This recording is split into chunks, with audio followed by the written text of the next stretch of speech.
At the end of the 19th century, the small town of Blackmere, England, was known for two things: its endless fog and its forgotten dead. The cemetery stretched beyond the last row of houses into the marsh where the ground never dried. It was there, among the moss-covered stones, that a man began his nightly work. His name is no longer written in any public record. Even his birth certificate was burned in the town archives.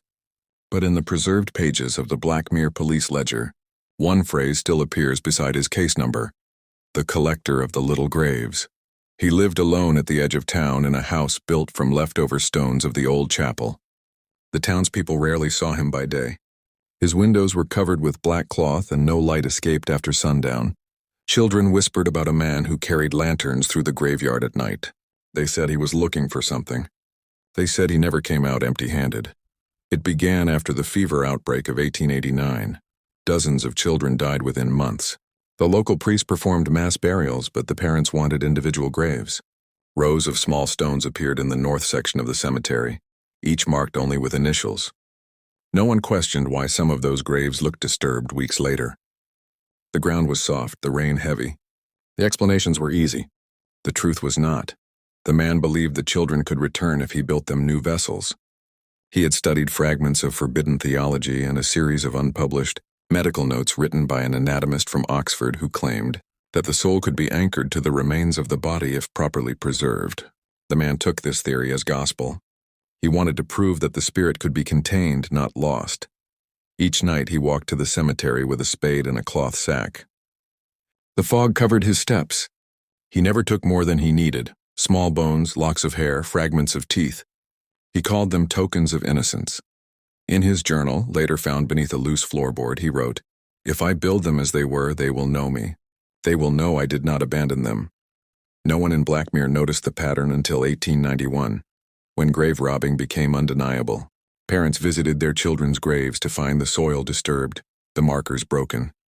Rumors spread about a beast or cult. The town held nightly watches, but no one ever saw the intruder. He moved like fog, silent and certain. He left no footprints on dry ground.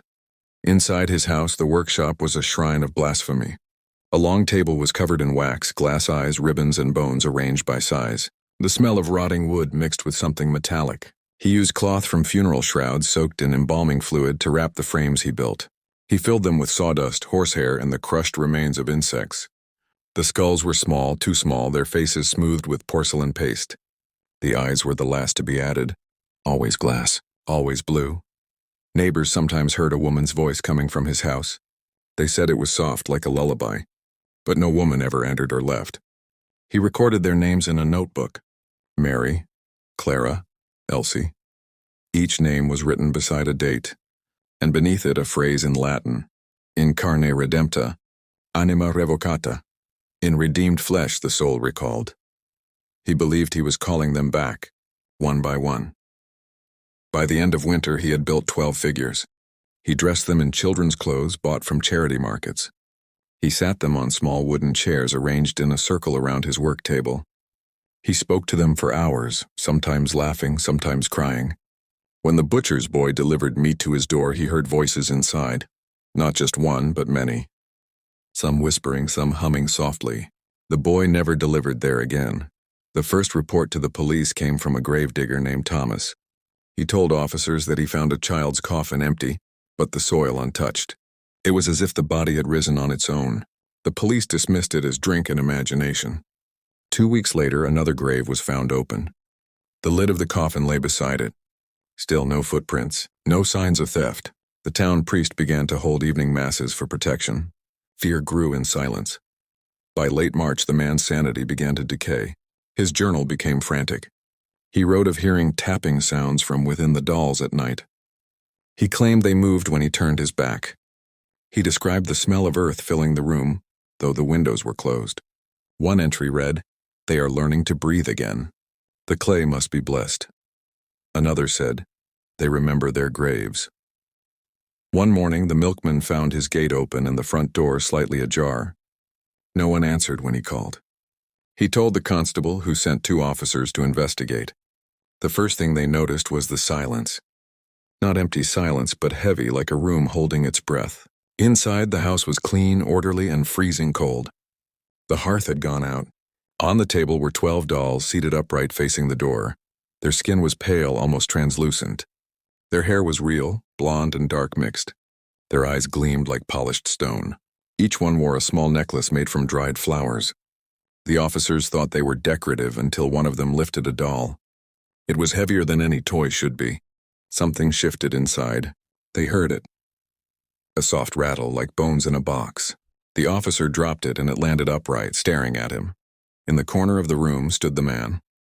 He was barefoot, eyes open, unblinking. His lips were moving, whispering something the officers couldn't understand. When they approached, he raised a finger to his lips. "Quiet," he said softly. "They're sleeping." The officers arrested him without resistance. He smiled as they took him away. On the way to the station, he said one more thing. "You can burn my house, but not them. They'll find their way back." That night, the house burned to the ground. The dolls were moved to the station for evidence. By morning, the evidence room was empty. Only ashes remained. The case was sealed under direct order from London.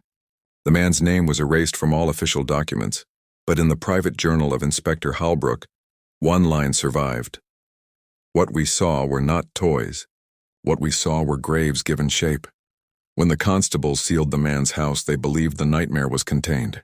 But 3 nights after the arrest, a sound was heard from the ruins. The ashes shifted as if something underneath was trying to breathe.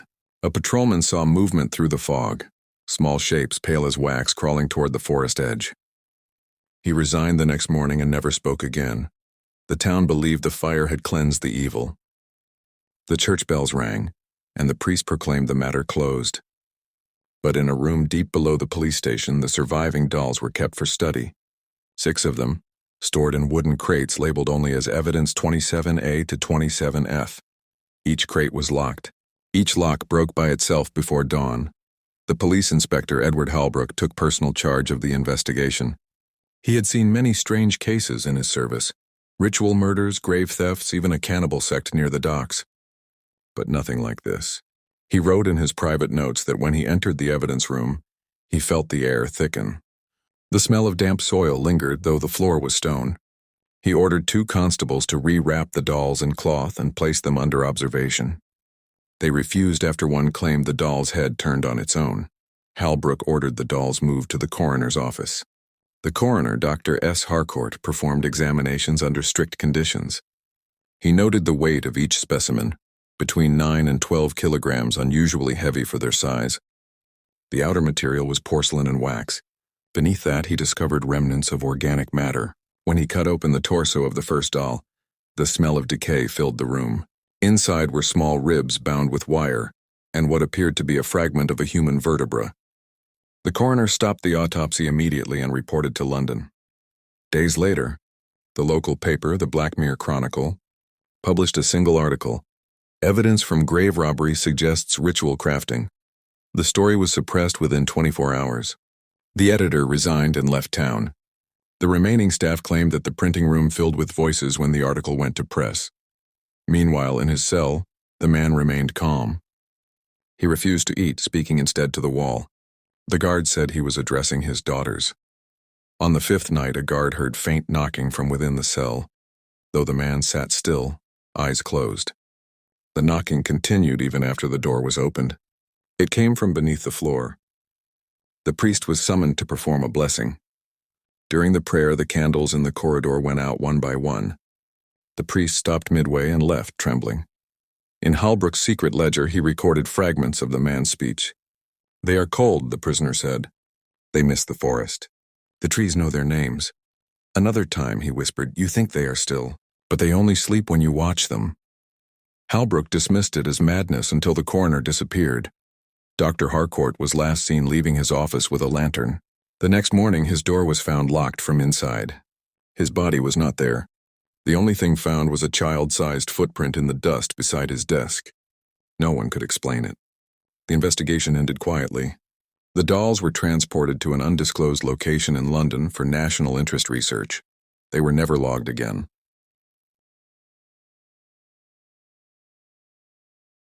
After the transfer, the case of the grave collector faded from public record. But in the winter of 1892, something began in Blackmere once more. Villagers reported voices near the burned ruins of the man's house. A faint humming, like a lullaby, carried through the fog. The church bells would sometimes ring without wind. On certain nights, dogs refused to enter the cemetery. Children spoke of small figures standing near the tree line, watching. Halbrook returned to the town in secret. He brought with him a phonograph to record the sounds near the ruins.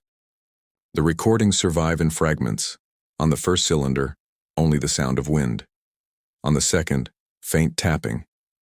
On the third, a voice, soft, childlike, saying the word, "Father." Halbrook burned the phonographs after hearing them.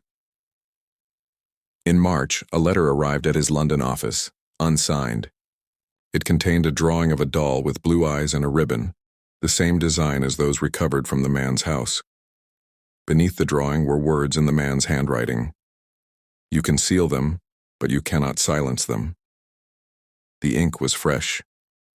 Halbrook revisited the prison to confirm that the man was still detained.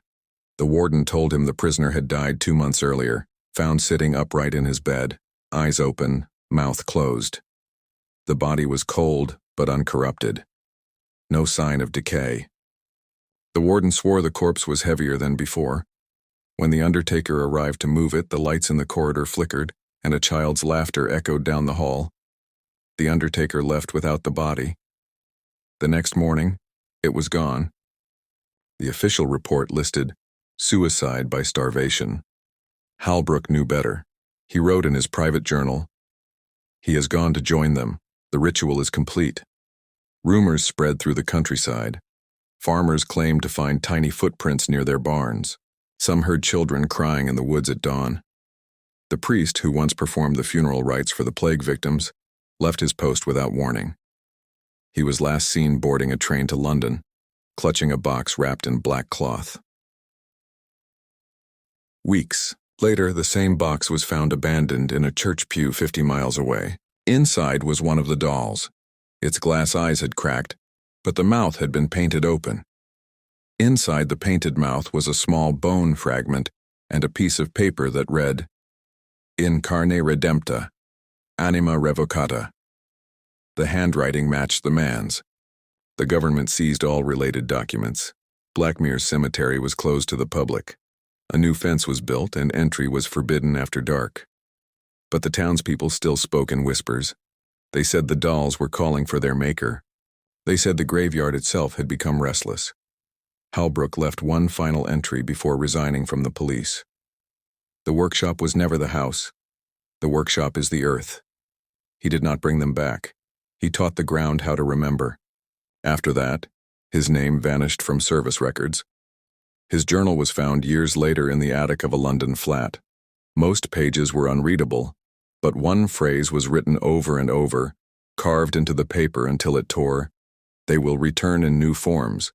Today, collectors of antique toys sometimes find unmarked dolls from that era.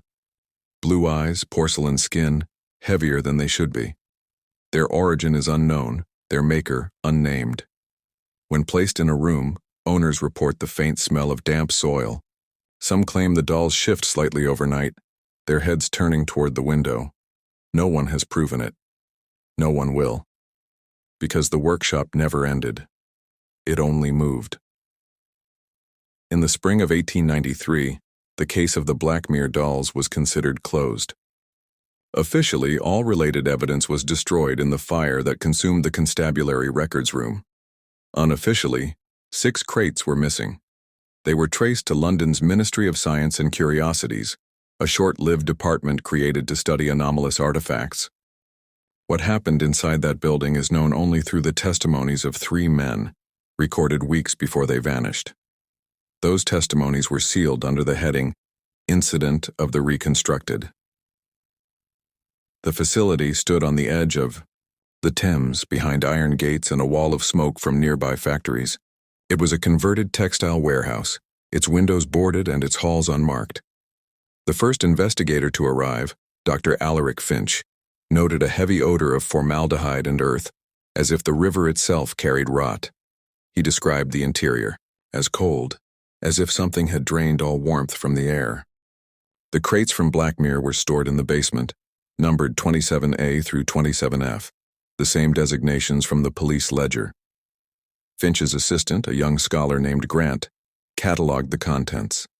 Each crate contained one doll, wrapped in decayed linen. The doll's eyes were open. One appeared to have been buried for some time, soil packed into the joints. Another had long cracks along its face, resembling veins. Finch ordered them cleaned and measured. Grant hesitated, writing in his log. They seem aware of touch. For days, Finch recorded weight, texture, composition, and condition, all scientific, all methodical. Yet his language changed gradually. In one report he wrote, "Specimen 27C hums faintly when placed near flame." Another entry noted, "Hands of 27E stiffened then relaxed after exposure to heat." He concluded that the materials contained traces of biological matter reacting to environmental change. He did not mention the smell of flowers that filled the room afterward, though Grant did, describing it as sweet and corrupt, like lilies left too long in water. On the 6th day, Finch requested isolation for further study.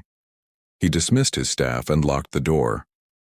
What happened next is pieced together from the recovered fragments of his audio cylinders. The first cylinder contains his voice, calm and measured, describing the procedure. "The skeletal composition suggests partial reconstruction," he says. "Fragments consistent with juvenile remains, bound by wire and coated in wax compound." He pauses, then adds, "But the marrow is moist. It should not be." The second cylinder begins with a scraping noise. Then, his voice closer to the microphone. "The eyes are reacting to light. No mechanism detected. I believe they are absorbing it." The rest is distorted. A minute later, a single word is heard clearly. "Breathe." Grant, waiting outside the lab, reported that the lights flickered. He heard a faint sound, like children whispering through the walls. When Finch did not respond to knocks, Grant broke the door. The room was dark, except for one lantern still burning. The 6 dolls were sitting upright on the table. Finch was gone. Only his coat remained on the chair. An inquiry followed, but no body was found. The official explanation cited chemical exposure and delirium due to exhaustion. The dolls were recrated and transferred to another facility. During transport, 2 crates broke open. Workers reported that one doll's head turned to face them. The driver refused to continue, abandoning the wagon near Southwark Bridge. The crates were retrieved by government agents and never seen again. Months later, rumors spread through London's underground markets of cursed dolls sold to collectors. They were described as unusually heavy, with blue glass eyes and traces of human hair. A constable named Avery purchased one to verify the claim. His report, written 2 weeks later, stated that the doll emits warmth when left in darkness. He described dreams of children standing by his bed, their mouths sewn shut. When his wife found the doll in the fireplace, it was still intact, unburned. The surviving witnesses from the Ministry project all vanished within the year. Grant was last seen boarding a train to Scotland, muttering about the river voices. Finch's family received a letter in his handwriting months after his disappearance. It contained only one sentence: "They have learned to follow." In the years that followed, stories of the dolls merged with urban legend. Children dared each other to whisper the name Lou Bobo into mirrors. Merchants claimed to sell replicas modeled after the lost artifacts. The name spread quickly through markets and fairs. The design was identical: porcelain skin, stitched clothing, blue eyes that never reflected light. But these replicas, unlike the originals, were hollow. Until they weren't. A toy company in Manchester acquired a damaged mold from an unknown supplier in 1897. The owner, Mr. Winslow, wrote in his diary that the design was beautiful but unnerving. He noted that the mold arrived with soil inside, though it had been shipped in a sealed crate. When production began, several workers reported nosebleeds and dizziness. One collapsed after claiming she heard singing from the molds. Winslow ignored them. He produced hundreds of dolls and distributed them across England under the name Lou Bobo Dolls, Companions for the Lonely Child. The dolls sold immediately. Parents admired their craftsmanship. Children claimed they whispered names at night. Within weeks, complaints reached the factory. Dolls that moved positions, dolls that appeared damp in the morning, dolls that smelled faintly of the earth. Winslow dismissed it all as hysteria until his own daughter fell ill. She refused to eat, clutching one of the dolls day and night. She called it Mary, one of the names found in the grave collector's original journal. Winslow smashed the doll and buried it behind the factory. The next morning, his daughter's bed was empty. Footprints led from her window to the burial site. The factory closed a month later after a fire destroyed the main warehouse. No remains were found, only melted porcelain fused into shapes resembling small faces. The company records were confiscated. Officials declared it an accident caused by faulty gas lamps. But the townspeople said otherwise. They said the children of the factory still sang beneath the ruins. By the turn of the century, the Lubobo design had spread across Europe. France, Germany, and even Russia reported similar dolls appearing in markets with no traceable origin. Each bore the same haunting detail. Their eyes were slightly misaligned, as if one watched the living while the other gazed somewhere deeper. Collectors described them as alive in stillness. Some refused to keep them in bedrooms. In 1903, a final report from the Ministry of Science and Curiosities was filed and sealed. Only one line is visible on the surviving copy. The subject has propagated itself through replication. The ritual persists within commerce. From there, the trail vanishes. The records, like their maker, were erased. Yet the dolls remain. They pass silently through time, unchanged, waiting. Every discovery leads to the same truth. They were not built in factories. They were remembered into being, and what is remembered never dies. By the year 1908, the world had forgotten the name of the grave collector, but his design had not vanished. The Lubobo doll reappeared in the growing age of industry, where everything could be replicated, sold, and shipped across continents. The design now came from a new manufacturer based in Belgium, under the company name Les Enfants d'Ivoire. The official records described their dolls as faithful companions for the modern nursery. What they did not record was where the design came from, or how every prototype was sent already assembled, sealed in crates of peat soil. The company's founder, a Frenchman named Henri Delange, claimed he purchased the design at an estate auction in London. Among the items he received was a small wooden box marked 27A. Inside it, a single porcelain head. The glass eyes were dull with dust, but the craftsmanship was flawless. Delange was fascinated. He commissioned molds based on the head and began production in Antwerp. By the end of that year, thousands of Lubobo dolls were distributed across Europe, America, and even Asia. For a time, they were only toys. Or seemed to be. Reports began quietly. In December 1908, a mother in Ghent wrote to the company, claiming her daughter's doll had changed its expression overnight. Another report from Lyon mentioned dolls that appeared damp in the mornings, despite being kept in dry rooms. In Vienna, a maid quit her job after claiming she heard a small voice singing from inside a cupboard. These letters were dismissed by the company. Children were imaginative. Parents were hysterical. Nothing more, but patterns emerged. In every case, the dolls were described as unusually heavy. Their heads tilted slightly downward as if listening. And always, the same faint smell, soil, lilac, and decay. Henri Delange ignored the rumors until the Antwerp factory reported a series of accidents. Workers fell ill, complaining of vertigo and pressure in their ears. One foreman said he saw small handprints appear in the dust near the molding station, though no children were present. Then during a night shift, a fire broke out. The flames spread fast, too fast for natural combustion. 3 workers died. When their bodies were recovered, their skin showed no burns, only deep impressions on their chests like fingerprints pressed into flesh. The factory was rebuilt, but the fires returned twice more. After the second incident, Delange wrote in his private diary, "They want the old ways." The soil remembers the song. By 1910, production was halted, yet Lubobo dolls continued to appear. Not through factories, but through markets and private dealers. Collectors claimed to find them in abandoned attics, sealed boxes, and estate sales. No two were identical, but all shared that same weight, those same glass eyes. Some bore initials carved faintly behind their necks, CHML, or EW, the same names that appeared in the journals of the man from Blackmere. In the winter of 1911, The Black Mirror Chronicle published a strange article titled, "The Return of the Children." It described sightings in the old cemetery, small figures seen at dusk, standing between gravestones. Witnesses said they wore ribbons and lace, faces pale as frost. A few claimed they moved in groups, holding hands. The article was pulled the next day. The editor, Harold Pierce, was found dead in his home that evening.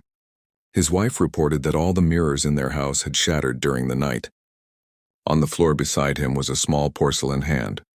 Around this time, the Ministry of Science and Curiosities, long thought dissolved, was quietly reassembled under a new name, Department M.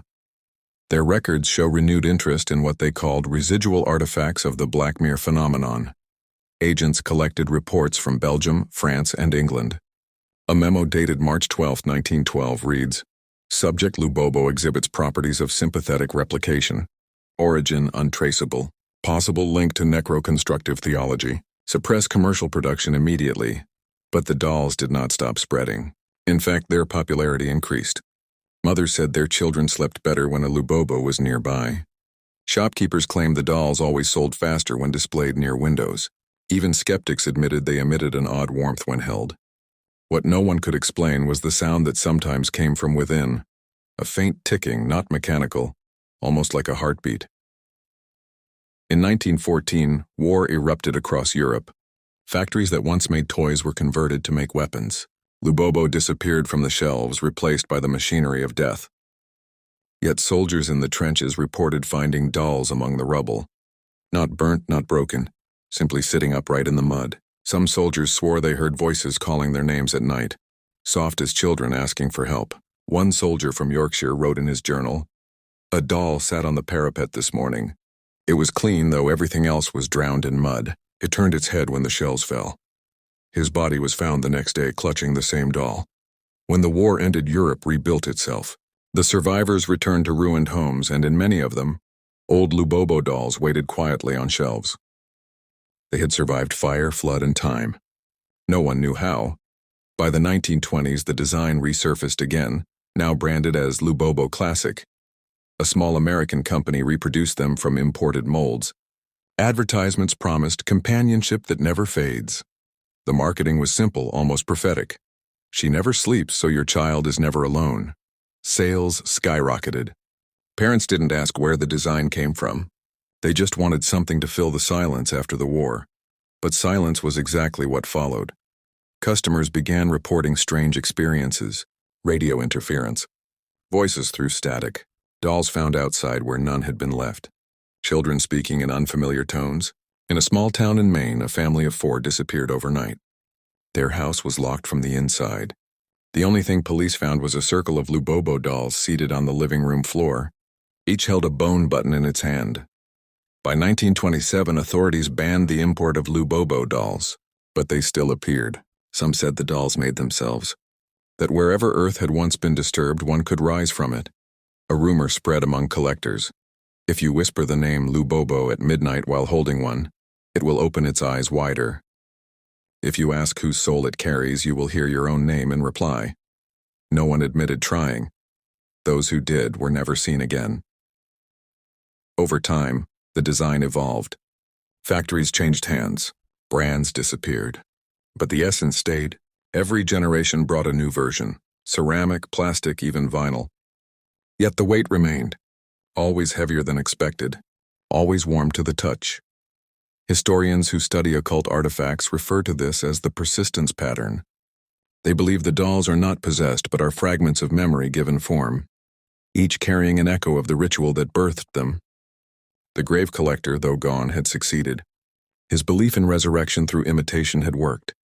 Every copy was an invocation, and so the liturgy of fear continued, not in graves, not in workshops, but in factories and nurseries, passed from child to child, parent to parent, generation to generation. Every Lubobo doll carries the same silent prayer in its porcelain heart. Remember me. There are still homes where the Lubobo dolls sit quietly. Most people no longer know the story, and that ignorance is what lets the ritual live on. They think it is only porcelain and cloth, a harmless toy passed down or bought at an old market stall. But the watchers of the archives, those who keep the sealed files and forgotten sketches, know the truth. They have seen the patterns repeat. House after house, family after family, the doll never stays where it is first placed. It moves slowly over nights and weeks until it faces the door, the window, or the person who brought it home. The liturgy begins the moment the doll is brought into a dwelling. It does not need to be unboxed or touched. Presence is enough. It watches and listens. The family starts to feel something in the air, a faint chill that no window explains. Pets refuse to enter the room where it sits. Clocks stop at odd hours. Mirrors show slight distortions. It starts subtly, like breath on glass, but soon the household rhythm changes. Sleep breaks at the same time every night. Between 2 and 3 in the morning, something moves in the silence. The air feels heavier. The shadows grow longer even when the lights are on. Researchers in the 1950s tried to examine one Lubobo that survived in private hands. They recorded fluctuations in temperature, movement in the pupils of its glass eyes, and what one observer called a sound beneath hearing, a vibration like distant chanting. The doll was placed in a lead-lined case and sealed underground. Months later, the case was found open. The doll was gone. The lab worker assigned to it left a note. I heard them whisper. They wanted her back. People who live with the Lubobo begin to dream of soil and children's laughter. The laughter grows sharper with each night, turning into crying or pleading. When they wake, they often find the doll has turned slightly, its head angled toward the bed or the door. Some have reported that its hands change position, or that its ribbons unravel by themselves. Every record describes the same scent before the worst happens, a faint odor of damp earth and candle wax, the same that once filled the Englishman's workshop. There are patterns in the reports. In every documented case, the one who first touched or cleaned the doll experiences the most severe symptoms. At first, small losses occur. Rings, keys, or trinkets disappear. Then photographs fade, showing blurred faces. Finally, voices call out from rooms that should be empty. Once the voice is answered, even by accident, the final stage begins. The person feels compelled to speak to the doll as the old man once did, to whisper names, to ask forgiveness. This is how the ritual completes itself. The doll does not harm, it binds. It carries forward the unfinished will of its maker, the resurrection that he sought through bones and faith twisted by grief. In one incident from 1974, a family in Manchester reported that their daughter spoke to her Lubobo every night. They assumed it was imagination until she stopped sleeping altogether. When the father tried to take the doll away, she screamed in a voice that was not her own. Neighbors heard it. Police found the girl sitting still, eyes open, the doll in her lap. The father was never seen again. The child later told the nurses, he went where she came from. Experts who studied these events concluded that Lubobo is not cursed in the traditional sense. It is a vessel, a construct that remembers. The material carries the trace of the first hands that built it. Bone dust, fabric soaked in wax, names carved under layers of paint. What was meant to restore life instead created an anchor. The doll does not summon spirits. It keeps them. Those who own it unknowingly continue a century-old ritual of containment and release. The final page of the sealed record contains a simple note written in faded ink. As long as someone believes it is only a toy, it will remain silent. But belief fades, curiosity awakens, and when it does, the liturgy begins anew. In modern times, the design re-emerged in imitation forms, replicas sold by collectors displayed in museums. But every now and then, a piece surfaces that matches the original proportions, the same subtle asymmetry in the glass eyes, the faint discoloration of bone beneath paint. Those who have handled one describe a weight beyond its size, a tension like holding breath in a coffin. No one has ever managed to destroy one completely. Burning leaves ash that reforms the outline. Breaking it releases dust that reforms in weeks. What was created in that forgotten workshop refuses to end. The liturgy of fear is not a ceremony spoken aloud. It is a sequence of human actions: purchase, placement, attention, belief. Each time a person looks at the doll too long, speaks to it, or dreams of it, the ritual continues. Each acknowledgement feeds it. Silence is its prayer. Darkness is its church. Every home that keeps a Lubobo becomes another altar in a chain that began with a single man's grief and a single child's grave. So if you ever see one sitting quietly with ribbons and a faint smile, do not touch it. Do not speak near it. Do not give it a name. Leave it where it is, or better, bury it far from where children sleep. But even then, remember what the last witness wrote before disappearing. They never truly rest. The woods remember. The soil remembers, and she remembers your voice. The Lubobo is not evil. It is unfinished. The man who made it wanted to resurrect innocence but trapped sorrow instead. His act was faith without mercy, creation without soul. And so his daughters, or what he thought were his daughters, still wait in the quiet corners of houses, staring through painted eyes, waiting for someone to call them back, to speak the words that finish the liturgy. The record ends there. No final line, no closure. Only an empty space, as if the story itself refused to conclude. But the watchers know the last truth, one never written. Each time the story is told, one Lubobo turns its head toward the voice that speaks it. And when the name is spoken again softly, even in fear, somewhere a porcelain hand twitches, the soil shifts, and the ritual continues. That is the liturgy of fear.